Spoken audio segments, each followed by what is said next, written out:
Et ben voilà les amis, lorsqu'on voit pas de but et qu'on se plaint qu'on voit pas de but en Ligue 1, il suffit de voir un match entre les deux meilleures attaques du championnat pour en voir 7. Le PSG a effectivement battu Monaco 5-2 dans un match franchement très agréable, plutôt enfin très porté sur l'offensive. J'ai envie de dire aussi que les attaques sont plutôt les points forts de ces deux équipes plutôt que la défense. Le début de match a été assez équilibré avec des Monégasques qui étaient plutôt dangereux. Mais voilà, après deux très très beaux arrêts devant Mbappé, Koun s'est déchiré sur un tir de Dembélé, pourtant sans grand intérêt. Et Ramos a suivi pour ouvrir le score. Comme Donnarumma devait être triste d'avoir vu son copain gardien avoir fait une boulette, il en a fait une avec une passe une passe qui arrivait directement sur Minamino qui a égalisé. Et puis derrière, le PSG a quand même commencé à étouffer les Monégasques avec son pressing.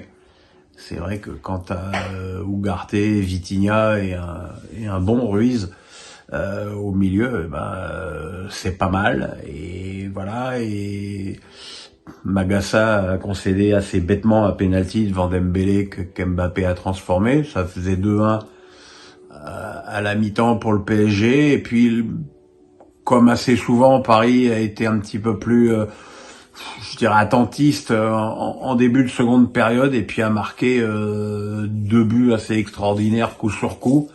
Le premier sur Dembélé qui fait un contrôle en pleine course, aile de pigeon, avant de mettre une frappe sous la barre sans angle de Koun, et puis la frappe enroulée, on va dire désormais habituelle de Vitinha. Balogun, les buts de Balogun et de Kolo Muani sont un petit peu plus anecdotiques. Ça fait quand même 5 matchs de suite que le PSG marque 3 buts ou plus. Là, c'était carrément 5. Cette équipe qui, même s'il manque des éléments importants, commence quand même à prendre forme. Je pense que lorsque le niveau en face va beaucoup monter, les faiblesses défensives du PSG seront rédhibitoires.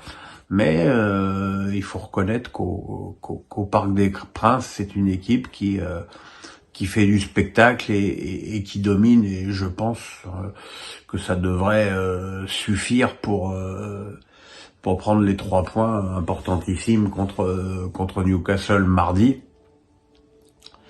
Quant à Monaco, après un bon début de saison, l'équipe retourne un peu dans ses travers.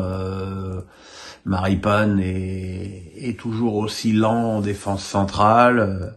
Balogun, même s'il a marqué, n'est pas encore totalement intégré à cette équipe. Minamino était pourtant beaucoup mieux que ces dernières semaines, mais voilà, ça suffit pas pour cette équipe de Monaco qui doit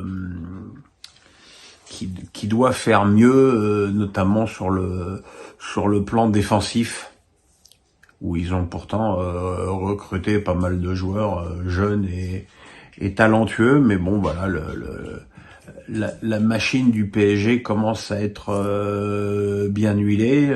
Les voilà maintenant avec 5 points d'avance sur Monaco, 4 en attendant le match de Nice dimanche. Maintenant, il va falloir se tourner vers la Coupe d'Europe et évidemment prendre les 3 points capitaux contre Newcastle. Voilà, donc c'est pas dans mes habitudes de faire une vidéo le vendredi. Je l'ai fait parce que c'était le premier contre le 3e ce soir. Donc pas de vidéo demain samedi. On intégrera les 2 matchs de demain à la vidéo de dimanche, puisque que la semaine prochaine, on va repartir encore à une semaine avec des vidéos dans tous les sens avec la Coupe d'Europe. Voilà, le pouce, on s'abonne. Voilà, faites attention si vous sortez, picolez pas trop. Et si vous faites comme moi, vous allez vous coucher sagement. Bonne nuit!